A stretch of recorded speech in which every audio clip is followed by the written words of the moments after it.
PLA is definitely not going to be stopped by Taiwan flag hashtags on Twitter or X. And that's what a lot of people seem to think. Xi Jinping, that guy is, whether or not Joe Biden is a realist or other, Xi Jinping is definitely a realist. And he is preparing for a large-scale military assault against the island. And it will be surprising because if they do it, they don't want to give us warning. So you have to be prepared and we have to be prepared. We need to be incredibly hard-minded. And what I see from Taiwan's leadership, there was another article in the Wall Street Journal that reflected discussions with senior Taiwan leadership. Same kind of point of view is, my response and a lot of Americans, what planet are they living on in Taiwan? There is a country with 1.4 billion people that is run by a ruthless communist dictator who has a death wish for you. And you're telling me that we should prioritize Ukraine? Well, I guess these people aren't very serious.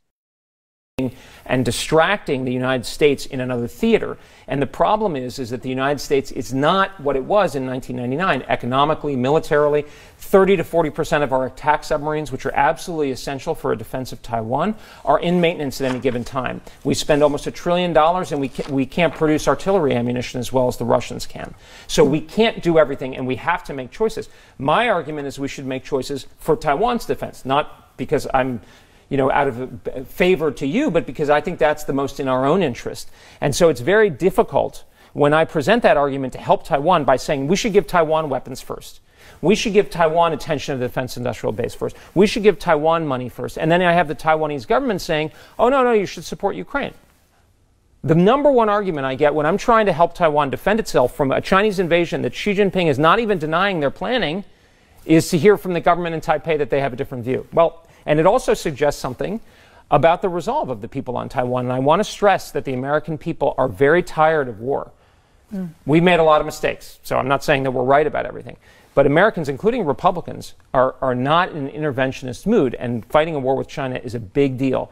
So Taiwanese need to show Americans that they're serious in order to enlist American help. The expression, God helps those who help themselves. America will help those who help themselves. And that's the question of, defense preparedness.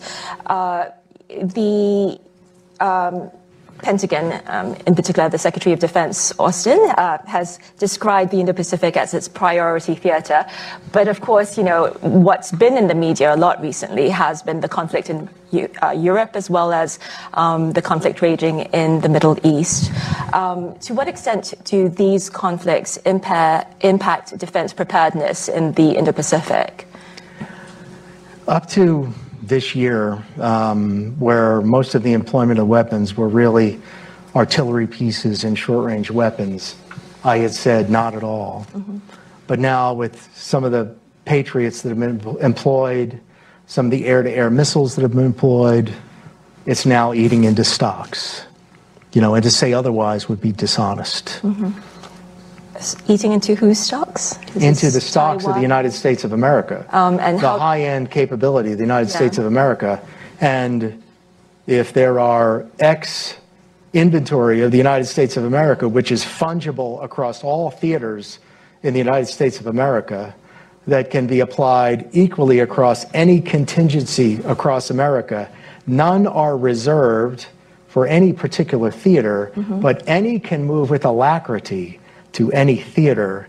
Inherently, it imposes costs on the readiness of America to respond in the Indo-Pacific region, which is the most stressing theater for the quantity and quality of munitions, because the PRC is the most capable potential adversary in the world.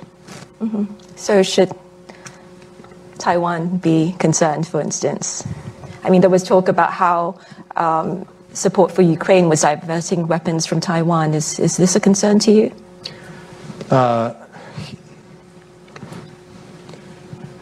When you say concerned, should it keep them up at night? Or, we should replenish those stocks and then some. I was already dissatisfied with the magazine depth. I'm a little more dissatisfied with the magazine depth. It's a time for straight talk. Thank you. Mike, please. And thank you for talking again about Taiwan.